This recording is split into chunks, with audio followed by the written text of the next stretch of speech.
బాలుని అన్న ప్రాణాలు తీసినోడని తిడుతున్న రోహిణి చెంప పగలగొట్టి మనోజ్ కొట్ర బయట పెట్టిన సత్యం. ఇంతకు ఏం జరిగింది?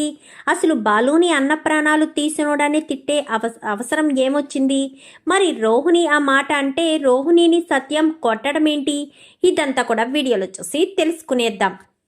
రాబోయే ఎపిసోడ్స్లో గుండె నిండా గుడిగంటల సీరియల్లో ఏం జరగబోతుందో ముందుగా తెలుసుకోవాలి అనుకుంటే వీడియోని లైక్ చేసి ఛానల్ని సబ్స్క్రైబ్ చేసుకోండి.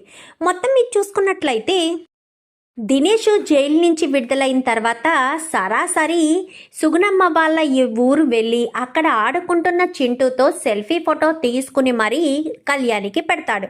ఇంకా అలా పెట్టిన తర్వాత ఆ ఫోటోని కరెక్ట్గా మనోజు పక్కన ఉండి మాట్లాడుతూ ఉన్న సమయంలో తన వాట్సాప్కి ఫోటో రావడం చూసి ఒక్కసారిగా ఫోటోని చూసి షాక్ అవుతుంది. ఇంకా రోహిణి అయితే ఇదేంటి, వీడు నా కొడుకు దగ్గరికి వెళ్ళాడు, అసలు వీడు నా కొడుకు దగ్గరికి వెళ్ళవలసిన అవసరం ఏముంది అనుకుంటూ టెన్షన్ పడిపోతూ ఉంటుంది. ఏమైంది రోహిణి, ఎందుకంత కంగారు పడుతున్నావు అని చెప్పనగానే నేనేం కంగారు పడడం లేదు అనగానే, లేదు రోహిణి, నువ్వు కంగారు పడుతున్నావు, కంగారు పడట్లేదు అని అలా ఎలా చెప్పగలుగుతావు? అయినా ఏమైంది అనగాని, ఏమీ లేదు అర్జెంటుగా పార్లర్కి వెళ్ళాలని గబ్బగబ్బా పార్లర్కి వెళ్తుంది. వెళ్ళే దారిలోనే దినేష్ ఫోన్ చేస్తాడు. ఫోన్ చేసేసరికి, ఎందుకంటే ఫోటో పెట్టిన వాడు ఫోన్ చేస్తాడు అన్న విషయం రోహిణికి తెలుసు. సో దారిలో ఉండగానే ఫోన్ చేసేసరికి, ఏంటి ఫోటో చూడడంలో నీ మొహంలో టెన్షన్ మొదలైనట్టుంది కళ్యాణి. అవును కదా, మొదలవ్వకపోతే ఎలా ఉంటుందిలే, కొడుకుని నేను ఎక్కడ దాచిపెట్టానో అన్న భయం నీలో మొదలయ్యుండొచ్చు. ఇది జస్ట్ శాంపిల్ మాత్రమే, నీ కొడుకుని నేను దాచిపెట్టలేదు, కేవలం నీ కొడుకుతో సెల్ఫీ మాత్రమే తీయించుకుని పంపించాను. అదే నీ కొడుకుని తీసుకువెళ్ళడం నాకు పెద్ద భ్రమేమీ కాదు. నీ కొడుకుకు ఒక చాక్లెట్ పడేస్తే నా వెనక కుక్కలా తోకూపుకుంటూ నా వెనకాలే వచ్చేస్తాడు అని చెప్పనేసరికి, వద్దు, నా కొడుకుని ఏం చెయ్యొద్దు అని చెప్పి రోహిణి దినేష్ని ప్రతిమాలుతుంది. సరే, నీ కొడుకుని ఏమీ చెయ్యనులే, నాకు రేపు సాయంత్రం లోపు, వింటున్నావా, రేపు సాయంత్రం లోపు 1,00,000 రూపాయలు తీసుకొచ్చి ఇవ్వలేదనుకో, ఖచ్చితంగా నీ కొడుకుని ఏం చేయాలో అదే చేస్తాను, అందులో ఎలాంటి డౌటు లేదు అనగానే, నీకు నేను ఏం అన్యాయం చేశాను, నన్నెందుకు ఇలా టార్చర్ పెడుతున్నావు అనగానే, నేను నీకు అన్యాయం చేశానా, నువ్వు నాకు అన్యాయం చేశావా?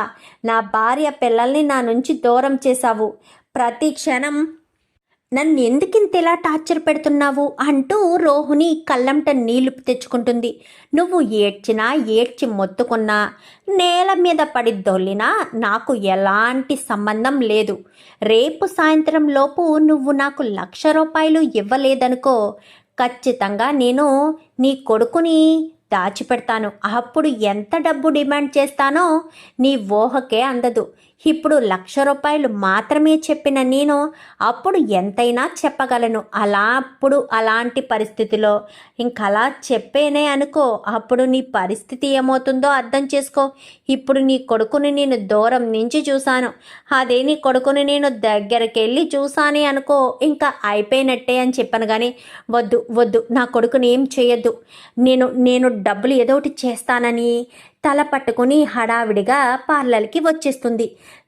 విద్య అంటూ విద్య పట్టుకుని గబగబా లోపలికి వెళ్ళేసరికి, ఏమైందే, ఎందుకంత కంగారు పడుతున్నావు అనగాని, ఏమైందా, వాడు అనగాని, ఎవడు వాడు అని చెప్పనేసరికి, ఇంకెవడు, ఆ దినేష్ గాడు నా కొడుకుని దాచిపెట్టాడే అనగానే, ఏం మాట్లాడుతున్నావే, నీ కొడుకుని దాచిపెట్టడం ఏంటి అనేసరికి, అవునే, నా కొడుకుని దాచిపెట్టాడు, నా కొడుకుని దాచిపెట్టి ఇప్పుడు నన్ను బెదిరిస్తున్నాడే అని చెప్పనేసరికి, అదేంటే అలా మాట్లాడుతున్నావు, నీ కొడుకును వాడి దాచిపెట్టడం ఏంటి, నిన్ను బెదిరించడం ఏంటి?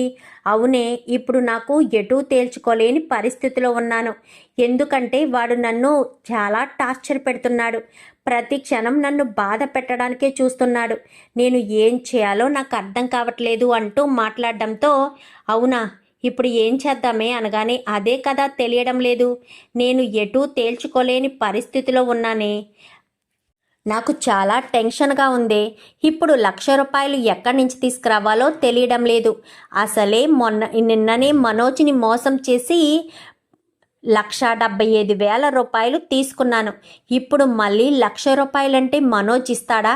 అసలు మనోజ్ నన్ను నమ్మడే. ఇప్పుడు నేను ఏం చేయాలి? ఎలా మనోజ్ నుంచి తప్పించుకొని మనోజ్ని డబ్బులు అడగాలి? ఎలా డబ్బులు అడిగి నేను ఈ ప్రాబ్లం నుంచి బయటపడాలి అని టెన్షన్ పడిపోతూ ఉంటుంది రోహిణి అయితే. ఏంటే ఎలా బాంబు పేలుస్తున్నావో, ఒక సమస్య తీరింది అనుకుంటే మరొక సమస్య మొదలైంది కదే నీకు అనగానే, అదే కదా సమస్యల మీద సమస్యలు వచ్చేస్తున్నాయే, ఏం చేయాలో ఎలా చేయాలో అర్థం కావట్లేదే నాకు అని చెప్పనేసరికి, ఏమోనే బాబు, సమస్యలన్నీ నీ నెత్తి మీదే వేసుకుంటున్నట్టు ఉంది. ప్రతిసారి నువ్వే ప్రాబ్లమ్స్లో ఇరుక్కుంటున్నావు. ఏం చేయాలో కూడా అర్థం కాని పరిస్థితిలో, ఎటూ తేల్చుకోలేని సిచ్యువేషన్లో అయితే నువ్వు ఉన్నావే. మరి నువ్వు ఎలా తప్పించుకుంటావో అనగాని, ఏమోనే బాబు, నాకు అసలు ఏమీ అర్థం కావట్లేదు అని చెప్పి మాట్లాడతారు. మాట్లాడేసరికి, సర్లే ఇప్పుడు నువ్వు ప్రాబ్లంని రెక్టిఫై చేసుకోవాలని చూసినా ఆ ప్రాబ్లం రెక్టిఫై కాదు, ప్రాబ్లంను సాల్వ్ కూడా చేయలేవు. ఏదో ఒకటి చేద్దామనగానే అంత టైం లేదే, ఏదో ఒకటి చేసే టైం లేదు అనగానే, మరి ఇప్పుడు ఏం చేద్దాం అనుకుంటున్నావు, ఏ రకంగా చేద్దాం అనుకుంటున్నావు అనగానే, అదే కదా తెలియట్లేదు అని చెప్పాను అని చెప్పి మాట్లాడేసరికి, సర్లే మీనా వాళ్ళకి గిఫ్ట్ వచ్చింది కదా, ఆ 1,00,000 రూపాయలు మీనాని ఏదో రకంగా ప్రాబ్లం ఉంది అని చెప్పు, లేదంటే నాకని చెప్పు. మూడో కంటికి తెలియకుండా మీనా నీకు డబ్బులు ఇచ్చేటట్టుగా మాట్లాడుకో. మీనా తప్ప నీకు ఇప్పుడు ఎవరు హెల్ప్ చేయలేరే అని చెప్పాను. కానీ మీనా ఇస్తుందంటవా అనగానే, ట్రై చేయొచ్చు కదా అని చెప్పనేసరికి, సరే అని చెప్పి ఇంకా రోహిణి అయితే ఇంటికి వస్తుంది. ఇంటికి వచ్చేసరికి ఇంకా మీనా వంటగదిలో వంట చేసుకుంటూ ఉంటుంది. సరాసరి మీనా దగ్గరికి వెళ్తుంది, హాల్లో ఎవరూ లేకపోవడంతో. అలా మీనా దగ్గరికి వెళ్ళిన రోహిణి, ఏం కావాలి రోహిణి, ఇప్పుడే వచ్చావా, టీ ఇవ్వనా కాఫీ ఇవ్వనా అని చెప్పాను. కానీ నాకు ఒక హెల్ప్ కావాలి మీనా అని చెప్పనేసరికి, నాతో నీకు హెల్పా, దేని గురించి, ఏ విషయంలోని అనగానే, నాకు ఒక 1,00,000 రూపాయలు కావాలి అనేసరికి ఒక్కసారిగా షాక్ అయిపోతుంది మీనా అయితే. ఏంటి 1,00,000 రూపాయల, నీకు 1,00,000 రూపాయలతో అవసరం ఏముంది అని చెప్పాను. కానీ నాకు ఒక ఎమర్జెన్సీ వచ్చింది, అది ఇంట్లో వాళ్ళకి చెప్పలేను, మనోజ్కి చెప్పలేను అని చెప్పి మీనానైతే మసిపూసి మారేడుకాయ చేసి మొత్తానికైతే మీనా దగ్గర నుంచి 1,00,000 రూపాయలు తీసుకుంటుంది. ఇంకా ప్రాబ్లం సాల్వ్ అయినందని హ్యాపీగా ఫీల్ అవుతూ దినేష్కి అయితే ఆ 1,00,000 రూపాయలు ఇచ్చేస్తుంది. అంతా బాగానే ఉంటుంది. ఇచ్చేసిన తర్వాత ఇంకా ఎలాంటి ఇబ్బంది లేదు కదా అని అనుకుంటుంది ఇంకా రోహిణి అయితే. అనుకునేసరికి ఇంకా దినేష్ అంత ఈజీగా వదిలిపెడతాడా? ఏదైనా ఒక దానికి అలవాటు పడ్డ వాళ్ళు దాని నుంచి తప్పించుకోవాలి అంటే తప్పించుకోలేరు కదా. సో అదే ఉద్దేశంతో రోహిణిని ప్రతి క్షణం టార్చర్ పెట్టడంతో రోహిణికి ఏం చేయాలో ఇంకా సతమతం అవుతూ ఉంటుంది. ఇంకా అలా ఉండగానే ఒకరోజు బాలు అయితే ట్రిప్స్కి వెళ్లకుండా ఇంట్లో కూర్చుని ఉంటాడు. ఇంకా అలా కూర్చుని ఉండేసరికి మనోజ్ అయితే వాడి షోరూమ్కి వెళ్ళి షోరూమ్ దగ్గర నుంచి తిరిగి వచ్చి హడావిడిగా, తప్పుకోరా అని చెప్పి బాలుగాడిని పక్కకు గెంటేసి కూర్చుంటాడు. నువ్వేంట్రా నన్ను గెంటేస్తున్నావని ఇద్దరు కూడా ఒకరికొకరు తోసుకొని ఇంక ఇద్దరు కూడా అలా చాలా గొడవ జరుగుతుంది. ఇద్దరు కూడా కాలర్ పట్టుకునే పరిస్థితికి వచ్చేసరికి ఈలోపు ప్రభావతి, మనోజ్ అందరూ కూడా ప్రభావతి, రోహిణి, సత్యం అందరూ కూడా వస్తారు. అందరూ వచ్చేసరికి, బాలు వదులు, బాలు ఎందుకు కొడుతున్నావు, వదులు బాలు అంటూ రోహిణి మాట్లాడేసరికి, వీడు నన్ను ఖాళీగా ఉన్నాను అని అనడం ఏంటి, నేనేమైనా ఖాళీగా ఉన్నానా, వీడు నిన్న కాక మొన్న భార్య డబ్బులు తీసుకొస్తే ఆ డబ్బులతో బిజినెస్ పెట్టుకున్నవాడు వీడు నాకు చెప్తున్నాడా నేను ఖాళీగా ఉన్నానని? ప్రతి క్షణం నేను కష్టపడుతూనే ఉంటాను, ఖాళీగా ఉన్నానని నన్ను ఎవడు అనడానికి సరిపోడు, అలాంటిది వీడు నన్ను ఎందుకు అనాలి, నేను ఏం చేశానని అనాలి అని చెప్పి ఇంకా బాలు అయితే వాడిని కొడుతూ ఉండేసరికి రోహిణి మనోజ్ అయితే, అవునరా, నువ్వు ఖాళీగా ఉండలేదా, బయట ట్రిప్స్కి వెళ్ళాల్సిన పరిస్థితి వచ్చినా వెళ్లకుండా ఇంట్లోనే కూర్చుంటున్నావు కదా, నేను బిజినెస్ చేస్తున్నాను, ఉదయం వెళ్ళి సాయంత్రం వరకు కష్టపడి డబ్బులు సంపాదిస్తున్నాను. నీలా కారు డ్రైవింగ్ చేసి కొద్దో గొప్ప డబ్బులు సంపాదించడం లేదు అంటూ మాట్లాడేసరికి, చూసావా నీ భార్య నన్ను ఏమంటుందో, కొద్దో గొప్ప డబ్బులు సంపాదించావు అంటుంది. ఇప్పుడు నేను కొద్దో గొప్ప డబ్బులు సంపాదిస్తే మాత్రం నన్ను అలా అనవలసిన అవసరం ఏముంది? నేను ఏం తప్పు చేశానని? నేను ఇంట్లో ఖాళీగేమీ కూర్చోలేదు. నాకు వెళ్ళాలనిపించక వెళ్ళలేదు.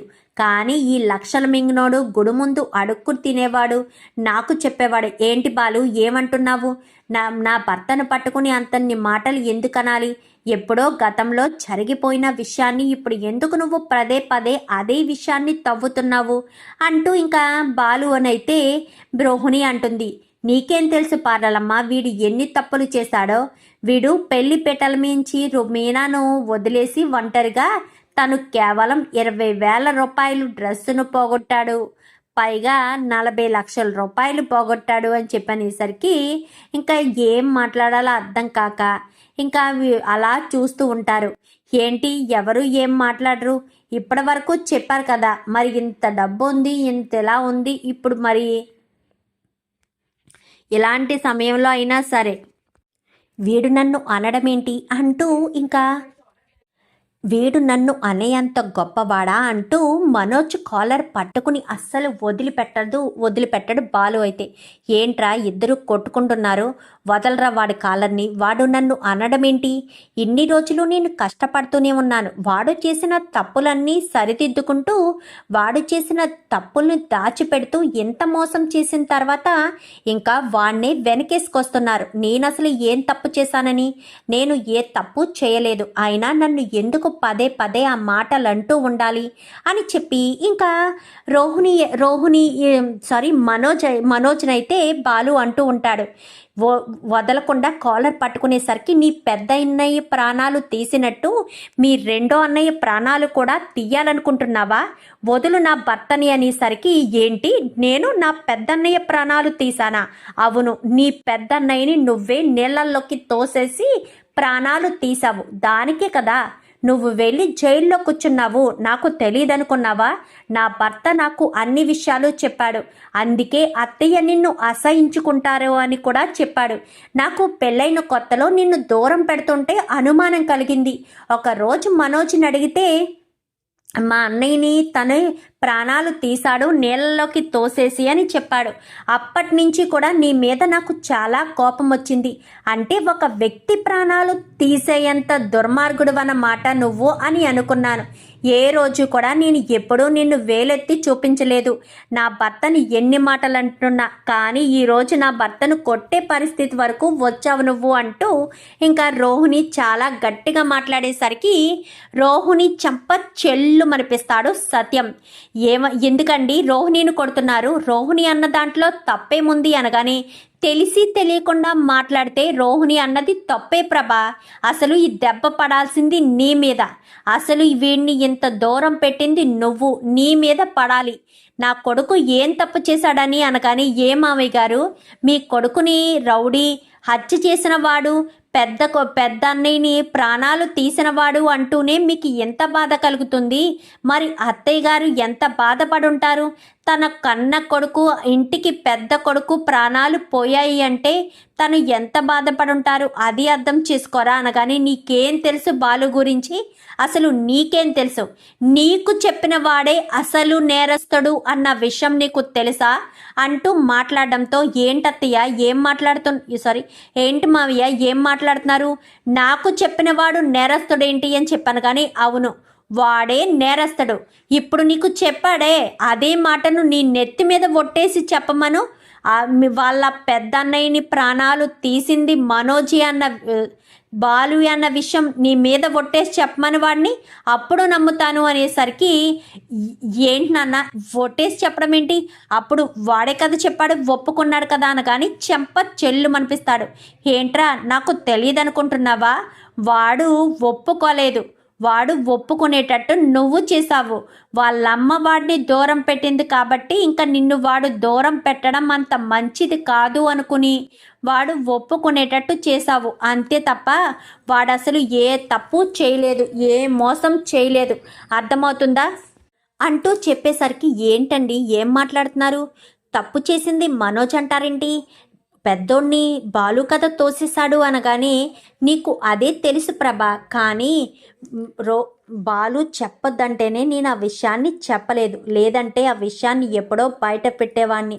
నిజానికి బాలుని మన పెద్ద కొడుకుని నీళ్ళల్లోకి తోసేసింది బాలు కాదు మనోజు అని చెప్పనేసరికి ఏంటండి ఏమంటున్నారు అనగానే, ఏంట్రా ఇంకా మౌనంగానే ఉంటావా, గత కొన్ని సంవత్సరాలుగా మీ అమ్మ నిన్ను వేలెత్తి చూపిస్తున్నా, నీ మీద అసహ్యాన్ని పెంచుకుంటున్నా ఇప్పటికీ నువ్వు నిజాన్ని బయట పెట్టరా, ఎప్పటికైనా నిజం బయట పెట్టు, నిజం బయట పెట్టకపోతే చాలా చాలా ప్రాబ్లమ్స్ వస్తాయి, తర్వాత నువ్వు చాలా ఇబ్బందుల్లో పడాల్సిన పరిస్థితి వస్తుంది, అది నువ్వు అర్థం చేసుకోకుండా బాలు బాలు సారీ మనోజ్ని కాపాడాలని ప్రయత్నిస్తే వాడికి నిజం తెలిసినా కానీ వాడు నిన్ను ఏ రోజు కాపాడాలని ప్రయత్నించలేదు, పైగా నువ్వే తప్పు చేశావు అని వాడు నిందలు వేస్తున్నాడు.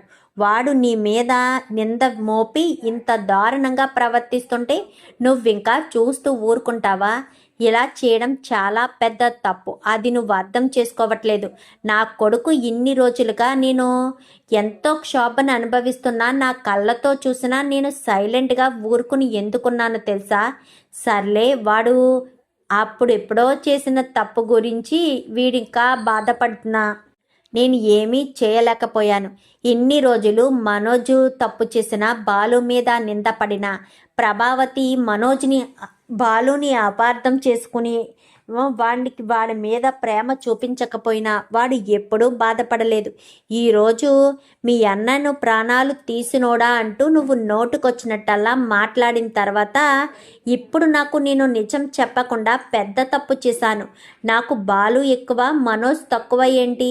బాలు నా కొడుకే, మనోజ్ కూడా నా కొడుకే. కానీ తప్పు చేసిన వాళ్ళకి శిక్ష అనుభవించి తీరాలి అన్నది నా పరిష్కారం అని చెప్పనేసరికి, ఎవరు చేశారు శిక్ష అనగానే నా పెద్ద కొడుకు బాలు, నా పెద్ద కొడుకు మనోజ్ అని చెప్పనేసరికి, ఏంటి తప్పు చేసింది మనోజ్ అనగానే అవును అని చెప్పి మొత్తం విషయం అంతా చెప్పుకొస్తాడు సత్యమైతే. ఒక్కసారిగా ప్రభావతి షాక్ అయిపోతుంది. ఇంకా షాక్ అయిపోయేసరికి ఇన్ని రోజులు నా కొడుకుని నేను తప్పుగా అర్థం చేసుకున్నానా, ఇన్ని రోజులు నా కొడుకును నేనే దూరం పెట్టుకున్నానా, వాడు ప్రతి క్షణం తప్పు చేయలేదు అని వాడి కళ్ళల్లో స్పష్టంగా కనిపిస్తున్నా వాడు మాత్రం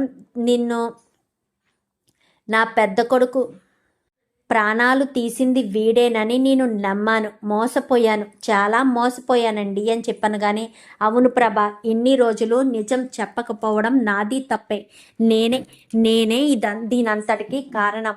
నిజానికి ఆ రోజే నిజం చెప్పుంటా, నాకు తెలియగానే నిజం చెప్పుంటే ఈరోజు ఈ పరిస్థితి పాపం బాలుకి వచ్చేది కాదు.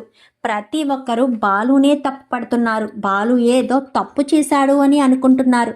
నిజానికి తప్పు చేసింది మనోజ్ అయితే శిక్ష బాలు అనుభవించాడు అని ఇంకా చెప్పడంతో ఇంకా ప్రభావతి కూర్చుని ఏడుస్తూ ఉంటుంది. అమ్మ బాధపడకమ్మా, ఏం కాదమ్మా, నేను హ్యాపీగానే శిక్ష అనుభవించానమ్మా, అమ్మ నువ్వు బాధపడకమ్మా అని చెప్పి అంటూ ఉండగానే, ఎందుకురా నాకు ఇన్ని రోజులు ఈ నిజాన్ని చెప్పలేదు అనగానే, నిజాన్ని చెప్పలేకపోయానమ్మా, చెప్తే నువ్వు ఎలా బాధపడతావో అని ఒకే ఒక్క కారణం చేతే నేను నిజాన్ని చెప్పలేను.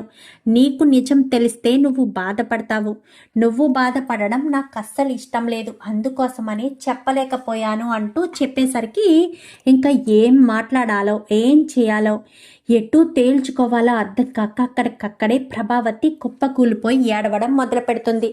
తప్పు చేశాను, నా కొడుకు తప్పు చేయకపోయినా నేను తప్పు చేశాను, నా కొడుకుని బాధ పెట్టి నేను తప్పు చేశాను అంటూ ఎంతగానో వేదన చెందుతూ ఉంటుంది. ఇంకా ప్రభావతి అయితే వేదన చెందుతూనే ఉండేసరికి అత్తయ్య అని చెప్పాను, కానీ వాడు తప్పు చేశాడనే కదే నిన్ను కూడా దూరం పెట్టాను, ఈ విషయం వీడు ఇప్పటికీ చెప్పకుండా నా దగ్గర దాచిపెట్టాడు, నాకు ఎంత బాధ అనిపిస్తుందంటే అంత బాధ అనిపిస్తుంది అని ఎంతగానో బాధపడుతూ ఉంటుంది. మనోజ్ అయితే భయపడిపోతూ కంగారు పడిపోతూ ఉంటాడు. ఎందుకంటే ప్రభావతి ఇప్పటి వరకు విషయాన్ని చెప్పలేదు కదా, చెప్పకుండా దాచిపెట్టింది. ఇప్పుడేమో నిజం తెలిసింది. నిజం తెలిసిన తర్వాత ఇప్పుడు మనోజ్ని తను ఎంతో ప్రేమగా చూసుకుంటుంది. కానీ తన పెద్ద కొడుకుని ప్రాణాలు తీసింది మనోజే అన్న విషయం తెలిస్తే ప్రభావతి మాత్రం ఎందుకు చూస్తూ ఊరుకుంటుంది?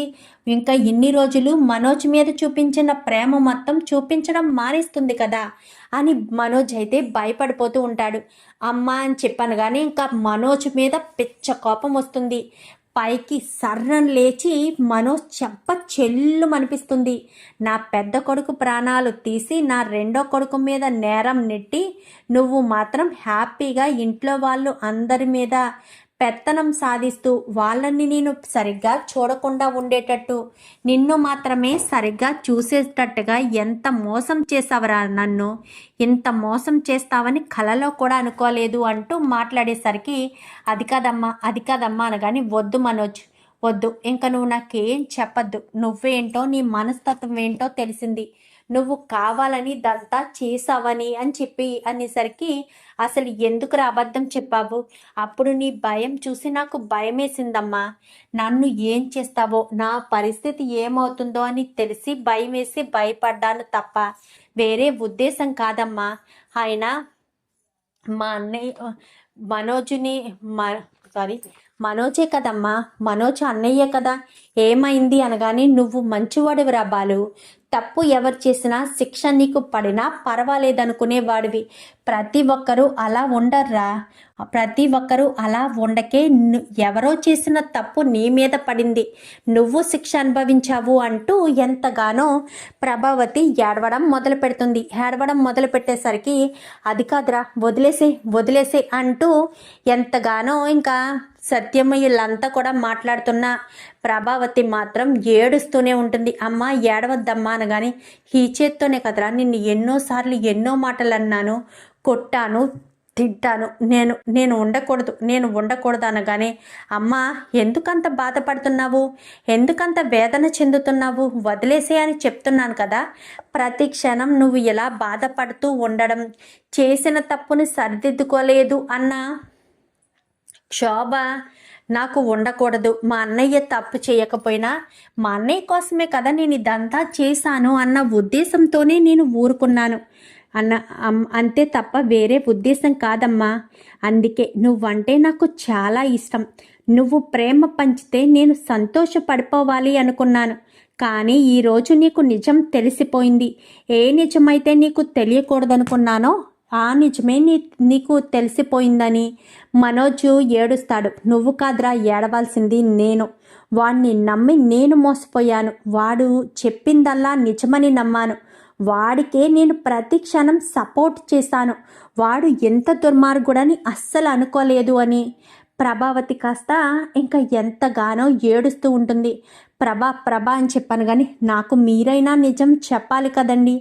బాలు చెప్పొద్దన్నాడు ప్రభా, నువ్వు గనక ఇప్పుడు నిజం చెప్తే అమ్మా నాన్న బాధపడతారు, అలా బాధపడడం నాకు ఇష్టం లేదు అని ఇంకా బాలు చెప్పడం వల్లే నేను చెప్పలేకపోయాను. ఇన్ని రోజులు నువ్వు ఏ నిజాన్నైతే నమ్మావో అదే ఇక మీదట కూడా నమ్మాలి అని అనుకున్నాను. కానీ బాలు మీద ఇంత తప్పుడు మాట, తన అన్నని తానే చంపేశాడు అంటూ ఇంటికొచ్చిన కోడలు అంటుంటే చూసి తట్టుకోలేక విని భరించలేక నిజాన్ని బయట పెట్టాను అంటూ సత్యం చెప్తాడు. మరిప్పుడు ప్రభావతి మనోజ్ విషయంలో ఎలాంటి నిర్ణయం తీసుకుంటుంది? మనోజ్ని ఇంట్లో ఉండనిస్తుందా, లేక ఇంటి నుంచి బయటకు గెంటేయాలనుకుంటుందా? మరి అలా మనోజ్ని ఇంటి నుంచి గెంటేయడానికి ఇంట్లో వాళ్ళు ఒప్పుకుంటారా? చూద్దాం మరి ఇదంతా కూడా రాబోయే ఎపిసోడ్స్లో. మరి వీడియో నచ్చితే లైక్ చేసి ఛానల్ని సబ్స్క్రైబ్ చేసుకోండి. పక్కనే ఉన్న బెల్ సింబల్లో ఆల్ పై క్లిక్ చేయండి. ఇలా చేయడం వల్ల మేం పెట్టే ప్రతి వీడియో నోటిఫికేషన్ రూపంలో ముందుగా చూడగలుగుతారు. Thank you for